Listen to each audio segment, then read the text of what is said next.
Louange au Créateur de l'univers, salutations de paix, de vie, de force et de santé à tous.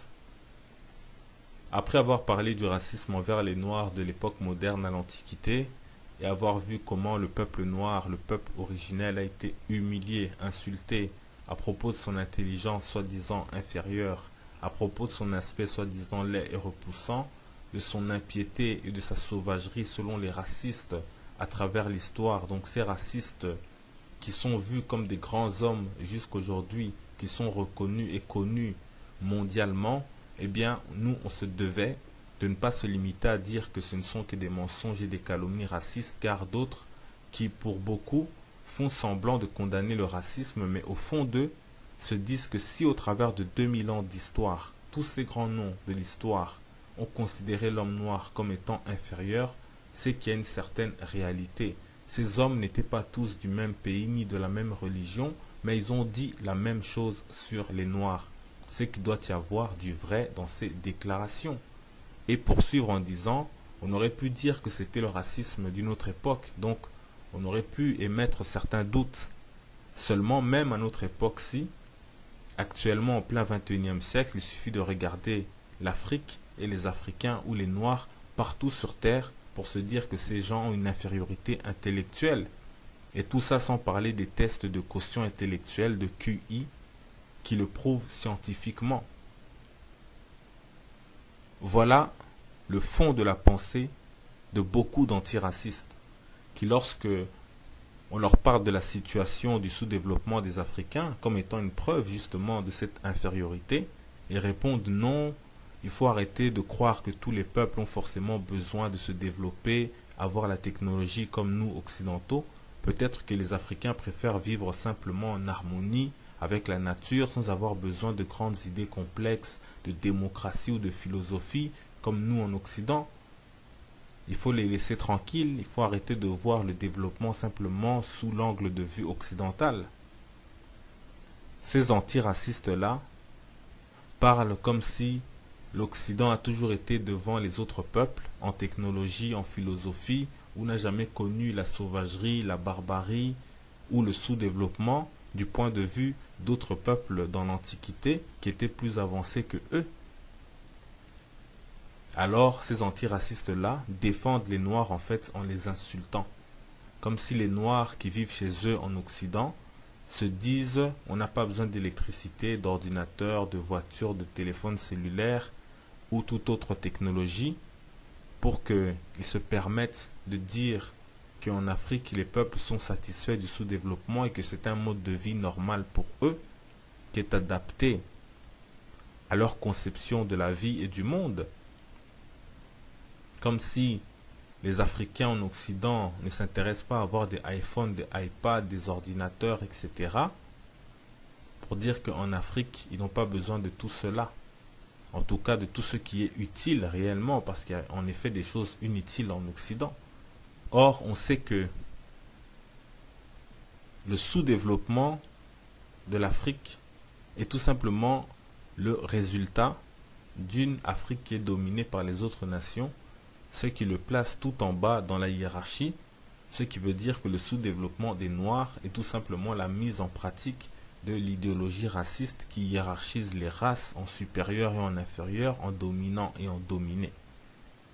C'est pourquoi on se devait de faire cette vidéo, ou cette série de vidéos, montrant que ce discours raciste, au travers des siècles, a simplement succédé à un discours contraire de la part notamment des Occidentaux eux-mêmes. Ce que l'auteur britannique du livre Black Athena, Martin Bernal, appelle le remplacement du modèle ancien par le modèle arien.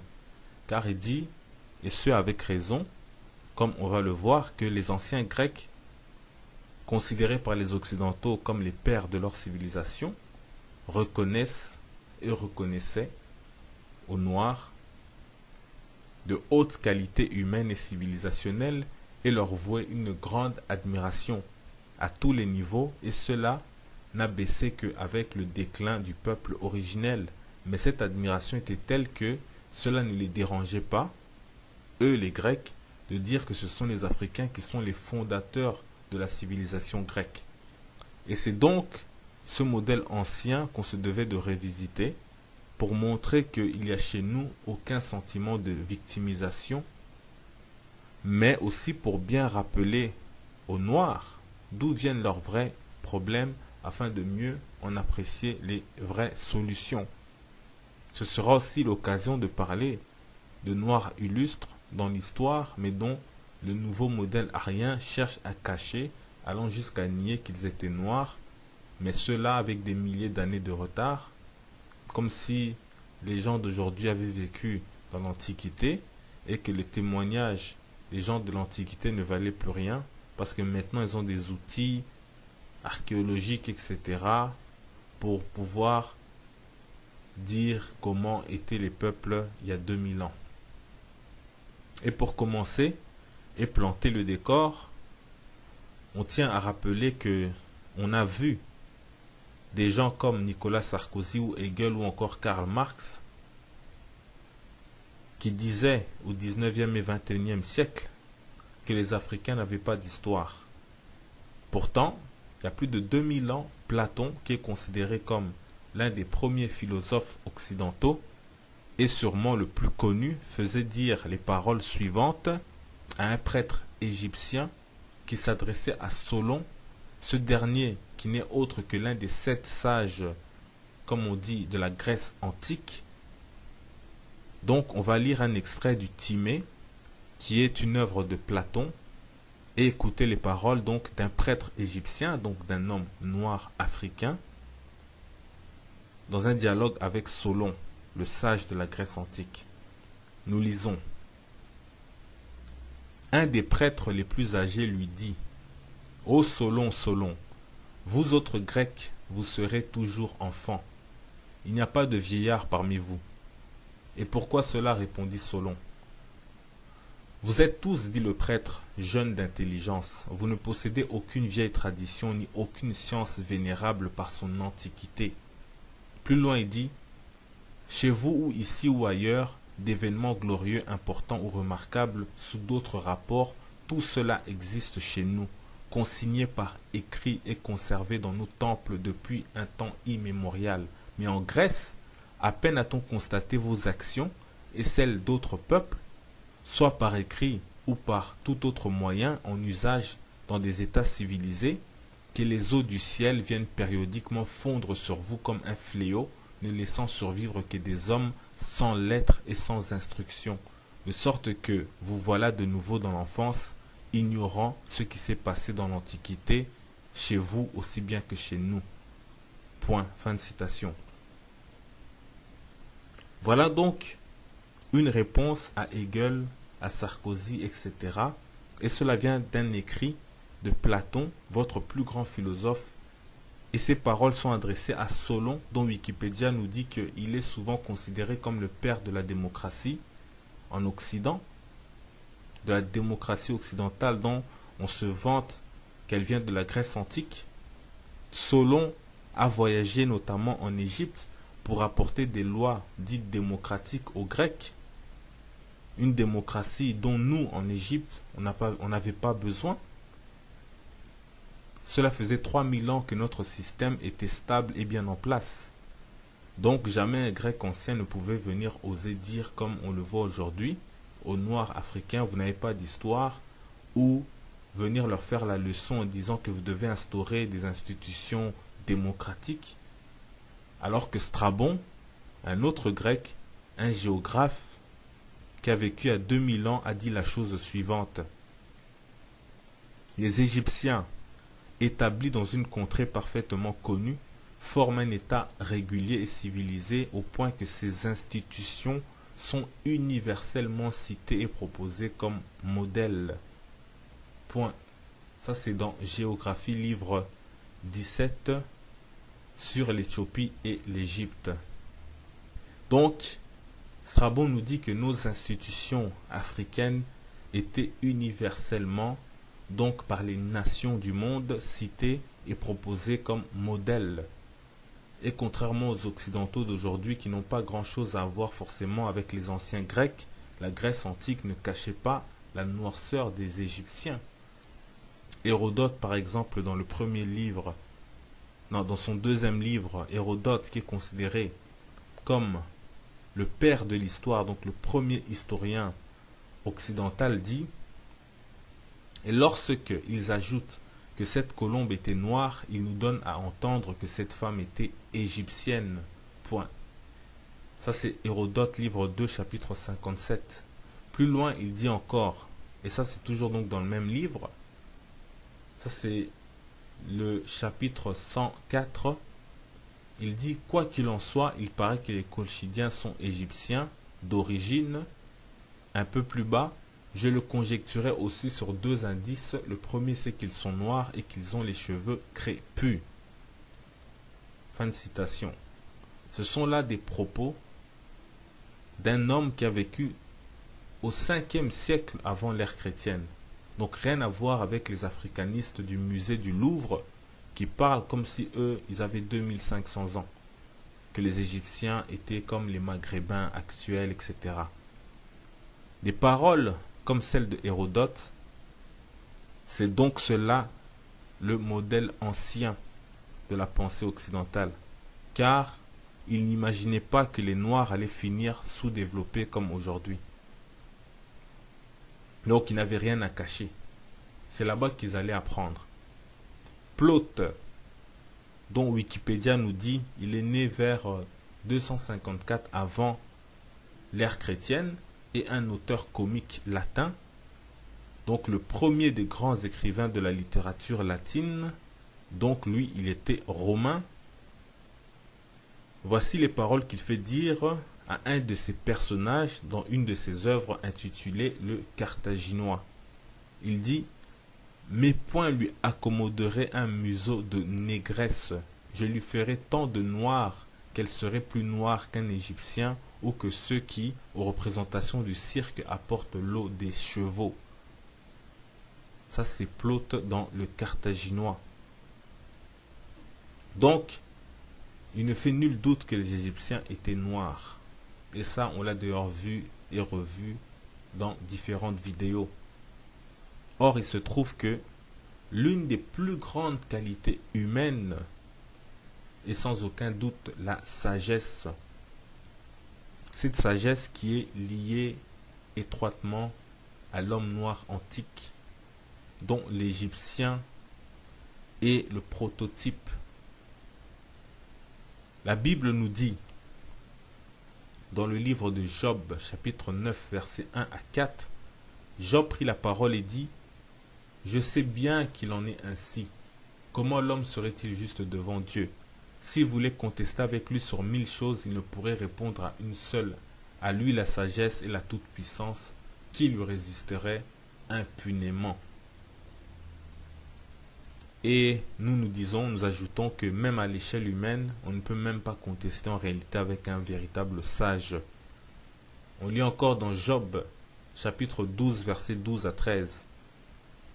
Dans les vieillards se trouve la sagesse, et dans une longue vie l'intelligence. En Dieu réside la sagesse et la puissance, le conseil et l'intelligence lui appartiennent. Point. Le peuple originel, comme on l'a vu et comme a essayé en fait de nous faire comprendre Platon, avait la sagesse car il était le vieillard des peuples. L'ancien, il était l'intelligent. Et ce que Platon a voulu montrer dans cette œuvre-là, on ne sait pas si ce sont des réelles paroles de Solon, puisque c'est Solon qui aurait raconté cela. Mais néanmoins, si Platon a pris la peine de mettre en scène un prêtre égyptien, c'est tout simplement pour donner de la crédibilité à ces paroles, parce que le Timée, c'est le livre dans lequel on parle du récit de l'Atlantide, ce continent qui aurait disparu avec un peuple surdéveloppé. Et donc il fallait que cela vienne de la bouche de prêtres égyptiens, parce qu'ils savaient que les Égyptiens étaient ce peuple qui archivait tout, qui avait de grandes bibliothèques, un grand savoir ancien, une ancienne civilisation. Donc même dans le récit, que ce soit un récit qui vienne de Solon ou que Platon ait inventé, dans tous les cas, on avait besoin de mettre en scène un prêtre égyptien pour que cela soit plus crédible. Job chapitre 28 verset 18. Le corail et le cristal ne sont rien auprès d'elle. La sagesse vaut plus que les perles.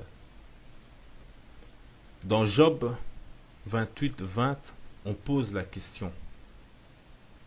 Donc, chapitre 28, versets 20 et 21. D'où vient donc la sagesse? Où est la demeure de l'intelligence? Elle est cachée aux yeux de tout vivant, elle est cachée aux oiseaux du ciel. Donc ici, on nous dit que la sagesse égale intelligence. Et voici la réponse que la Bible donne. Job, chapitre 28, verset 23. C'est Dieu qui en sait le chemin, c'est lui qui en connaît la demeure. Et Job, chapitre 28, verset 28. Puis il dit à l'homme, voici la crainte du Seigneur, c'est la sagesse. S'éloigner du mal, c'est l'intelligence. Fin de citation. Dire que l'homme noir est inférieur aux blancs ou aux autres peuples, comme ont fait les philosophes des Lumières, cela s'appelle manquer de sagesse et d'intelligence. C'est donc ne pas connaître ni craindre Dieu. Si seulement ces gens-là connaissaient la sagesse de l'homme noir, cette sagesse qui vient de la crainte du divin, cette sagesse antique, ils ne diraient jamais cela. Et d'ailleurs, si les faux pasteurs aussi savaient, lorsqu'ils traitent les Égyptiens d'idolâtres et de magiciens, alors qu'on sait tous dans la Bible que Dieu dit que l'Égypte est le peuple de Dieu dans Ésaïe 19, 25. Mais lisons plutôt Actes des Apôtres, chapitre 7, verset 22, qui dit « Moïse fut instruit dans toute la sagesse des Égyptiens, et il était puissant en parole et en œuvre. » Point. Pour acquérir cette sagesse, les Égyptiens devaient connaître Dieu. Et voyons maintenant quel était le niveau de cette sagesse comparativement aux autres.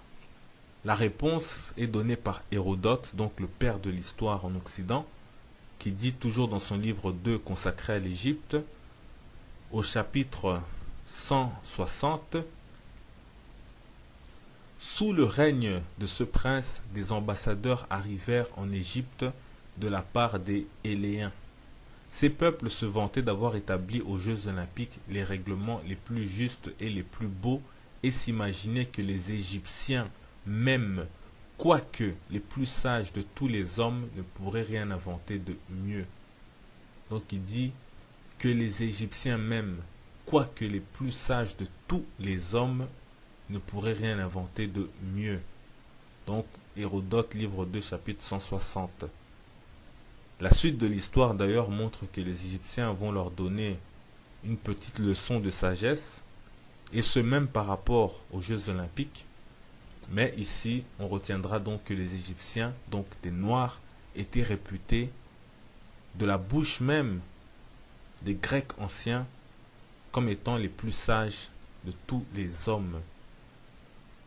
C'est pourquoi Joseph, dans la Bible, a été tant apprécié en Égypte car Dieu lui avait donné une sagesse supérieure.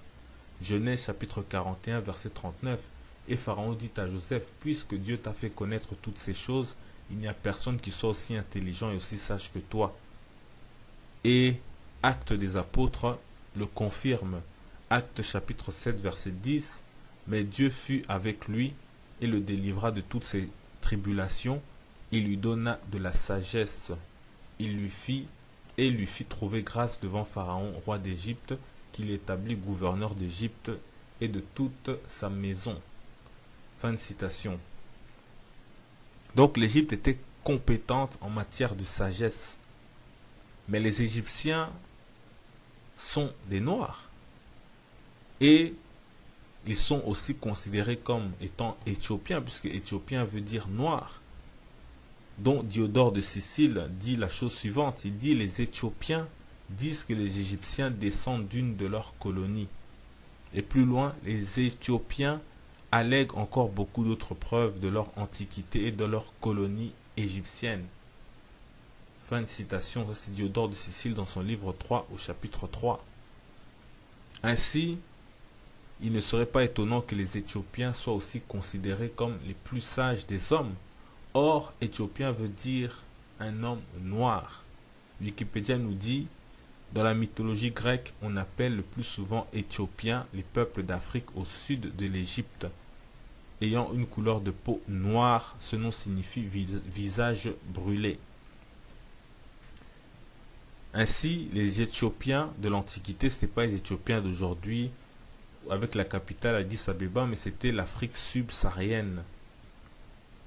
Les Éthiopiens, enfin, entre autres, il n'y a pas que ça, puisqu'on a vu que c'est aussi l'Arabie madianite et tout ça, mais ça représentait en gros ce qu'aujourd'hui on dirait l'Afrique subsaharienne, les Noirs d'Afrique, puisqu'on sait qu'il y a des Noirs ailleurs qu'en Afrique. Les Éthiopiens sont donc, comme on l'a dit, ces Africains subsahariens. Ceux-là même dont on dit aujourd'hui qu'ils sont les hommes les plus faibles en intelligence et qui sont les plus inférieurs aux autres, soi-disant de manière scientifique et en observant leur situation qui en réalité, on le reconnaît, est critique. Mais, puisque on parle de race supérieure, comme on a vu dans les vidéos au travers des siècles, de race supérieure et inférieure, alors pour terminer cette première vidéo sur la grandeur des Noirs, on va vous laisser donc sur les paroles d'un Romain du IIe siècle, après l'ère chrétienne, nommé Lucien de Samostate, qui, à lui tout seul, remet en place tous les propos racistes que l'on a présentés au cours de toutes ces vidéos sur le racisme spirituel, dont d'ailleurs au passage il reste encore une dernière vidéo qui va parler maintenant de l'origine du racisme. Eh bien, on va donc vous laisser méditer le pourquoi de ces paroles que Lucien de Samostate dit au tout début de son livre Astrologie. Voici donc ces paroles à propos de l'astrologie. Il dit: ce sont les Éthiopiens qui, les premiers, ont fait part aux hommes de cette découverte. Ils y furent conduits et par la sagesse particulière à leur nation, et par la sagesse particulière à leur nation, les Éthiopiens étant pour le reste supérieurs aux autres peuples. Étant pour le reste supérieurs aux autres peuples. Et par la situation avantageuse de leur pays, un calme, une sérénité continuelle les environnent. Ils ne sont point assujettis aux vicissitudes des saisons, ils habitent sous une température uniforme, etc. Mais on retiendra qu'il a dit les Éthiopiens étant pour le reste supérieurs aux autres peuples. Donc c'est Lucien de Samostate dans Astrologie. Et donc on s'arrête ici. Ainsi, vous voyez bien donc que le discours envers les Noirs n'a pas toujours été celui instauré plus tard par l'idéologie raciste ou, comme dirait Martin Bernal, le modèle arien qui a remplacé le modèle ancien dont nous venons de voir un petit aperçu. Cette vidéo n'est que le début des témoignages et d'éloges antiques envers le peuple noir, le peuple originel, le peuple de Dieu. Cette vidéo s'achève. Paix, vie, force et santé en salutation.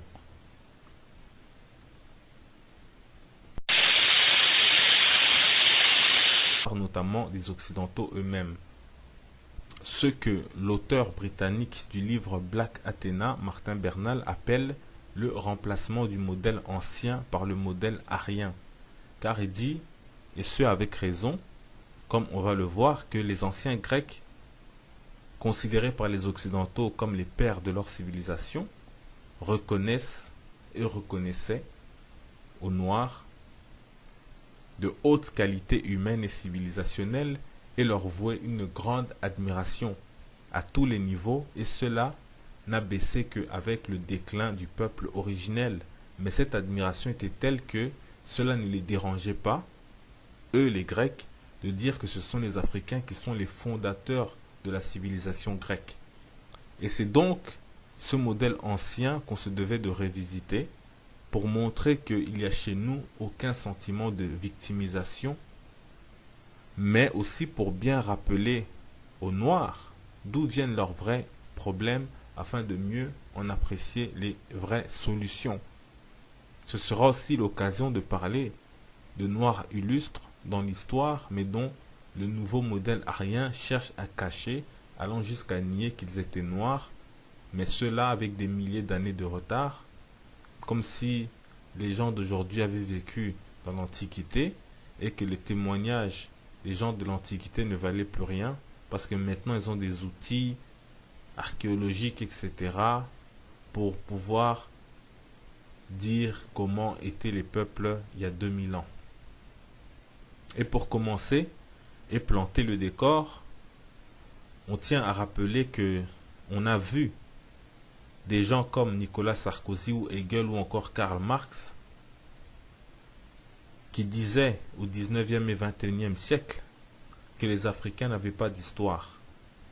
Pourtant, il y a plus de 2000 ans, Platon, qui est considéré comme l'un des premiers philosophes occidentaux et sûrement le plus connu, faisait dire les paroles suivantes à un prêtre égyptien qui s'adressait à Solon, ce dernier qui n'est autre que l'un des 7 sages, comme on dit, de la Grèce antique. Donc on va lire un extrait du Timée, qui est une œuvre de Platon, et écouter les paroles donc d'un prêtre égyptien, donc d'un homme noir africain, dans un dialogue avec Solon, le sage de la Grèce antique. Nous lisons. Un des prêtres les plus âgés lui dit : « Ô Solon, Solon, vous autres Grecs, vous serez toujours enfants. Il n'y a pas de vieillard parmi vous. » Et pourquoi cela, répondit Solon. Vous êtes tous, dit le prêtre, jeunes d'intelligence. Vous ne possédez aucune vieille tradition ni aucune science vénérable par son antiquité. Plus loin, il dit : chez vous ou ici ou ailleurs, d'événements glorieux, importants ou remarquables, sous d'autres rapports, tout cela existe chez nous, consigné par écrit et conservé dans nos temples depuis un temps immémorial. Mais en Grèce, à peine a-t-on constaté vos actions et celles d'autres peuples, soit par écrit ou par tout autre moyen en usage dans des États civilisés, que les eaux du ciel viennent périodiquement fondre sur vous comme un fléau, ne laissant survivre que des hommes sans lettres et sans instruction, de sorte que vous voilà de nouveau dans l'enfance, ignorant ce qui s'est passé dans l'Antiquité, chez vous aussi bien que chez nous. Point. Fin de citation. Voilà donc une réponse à Hegel, à Sarkozy, etc. Et cela vient d'un écrit de Platon, votre plus grand philosophe. Et ces paroles sont adressées à Solon, dont Wikipédia nous dit qu'il est souvent considéré. Louange au Créateur de l'univers, salutations de paix, de vie, de force et de santé à tous. Après avoir parlé du racisme envers les Noirs de l'époque moderne à l'Antiquité, et avoir vu comment le peuple noir, le peuple originel, a été humilié, insulté à propos de son intelligence soi-disant inférieure, à propos de son aspect soi-disant laid et repoussant, de son impiété et de sa sauvagerie selon les racistes à travers l'histoire. Donc ces racistes qui sont vus comme des grands hommes jusqu'aujourd'hui, qui sont reconnus et connus mondialement, eh bien nous on se devait de ne pas se limiter à dire que ce ne sont que des mensonges et des calomnies racistes, car d'autres qui, pour beaucoup, font semblant de condamner le racisme, mais au fond d'eux, se disent que si au travers de 2000 ans d'histoire, tous ces grands noms de l'histoire ont considéré l'homme noir comme étant inférieur, c'est qu'il y a une certaine réalité. Ces hommes n'étaient pas tous du même pays ni de la même religion, mais ils ont dit la même chose sur les noirs. C'est qu'il doit y avoir du vrai dans ces déclarations. Et poursuivre en disant, on aurait pu dire que c'était le racisme d'une autre époque, donc on aurait pu émettre certains doutes. Seulement, même à notre époque-ci, actuellement en plein 21e siècle, il suffit de regarder l'Afrique et les Africains ou les Noirs partout sur Terre pour se dire que ces gens ont une infériorité intellectuelle. Et tout ça sans parler des tests de quotient intellectuel de QI qui le prouvent scientifiquement. Voilà le fond de la pensée de beaucoup d'antiracistes qui, lorsque on leur parle de la situation du sous-développement des Africains comme étant une preuve justement de cette infériorité, ils répondent non, il faut arrêter de croire que tous les peuples ont forcément besoin de se développer, avoir la technologie comme nous occidentaux. Peut-être que les Africains préfèrent vivre simplement en harmonie avec la nature sans avoir besoin de grandes idées complexes de démocratie ou de philosophie comme nous en Occident. Il faut les laisser tranquilles, il faut arrêter de voir le développement simplement sous l'angle de vue occidental. Ces antiracistes-là parlent comme si l'Occident a toujours été devant les autres peuples, en technologie, en philosophie, ou n'a jamais connu la sauvagerie, la barbarie ou le sous-développement du point de vue d'autres peuples dans l'Antiquité qui étaient plus avancés que eux. Alors, ces antiracistes-là défendent les Noirs en fait en les insultant. Comme si les Noirs qui vivent chez eux en Occident se disent on n'a pas besoin d'électricité, d'ordinateur, de voiture, de téléphone cellulaire ou toute autre technologie pour qu'ils se permettent de dire qu'en Afrique les peuples sont satisfaits du sous-développement et que c'est un mode de vie normal pour eux qui est adapté à leur conception de la vie et du monde. Comme si les Africains en Occident ne s'intéressent pas à avoir des iPhones, des iPads, des ordinateurs, etc. Pour dire qu'en Afrique, ils n'ont pas besoin de tout cela. En tout cas, de tout ce qui est utile réellement, parce qu'il y a en effet des choses inutiles en Occident. Or, on sait que le sous-développement de l'Afrique est tout simplement le résultat d'une Afrique qui est dominée par les autres nations, ce qui le place tout en bas dans la hiérarchie, ce qui veut dire que le sous-développement des Noirs est tout simplement la mise en pratique de l'idéologie raciste qui hiérarchise les races en supérieur et en inférieur, en dominant et en dominé. C'est pourquoi on se devait de faire cette vidéo, ou cette série de vidéos, montrant que ce discours raciste, au travers des siècles, a simplement succédé à un discours contraire de la part considéré comme le père de la démocratie en Occident, de la démocratie occidentale dont on se vante qu'elle vient de la Grèce antique.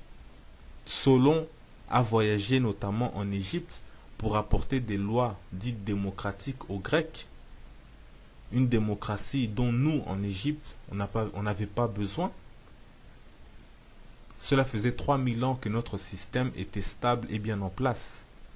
Donc jamais un Grec ancien ne pouvait venir oser dire, comme on le voit aujourd'hui, aux Noirs africains, vous n'avez pas d'histoire, ou venir leur faire la leçon en disant que vous devez instaurer des institutions démocratiques, alors que Strabon, un autre Grec, un géographe, qui a vécu à 2000 ans, a dit la chose suivante.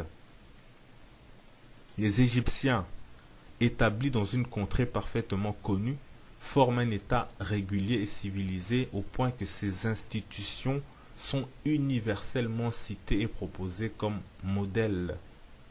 Point.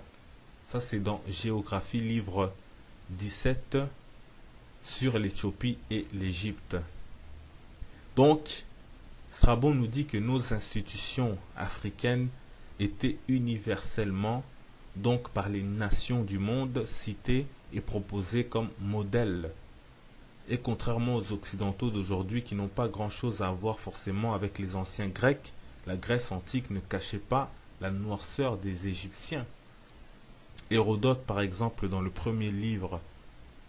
son deuxième livre, Hérodote, qui est considéré comme le père de l'histoire, donc le premier historien occidental, dit, et lorsque ils ajoutent que cette colombe était noire, il nous donne à entendre que cette femme était égyptienne. Point. Ça c'est Hérodote, livre 2, chapitre 57. Plus loin, il dit encore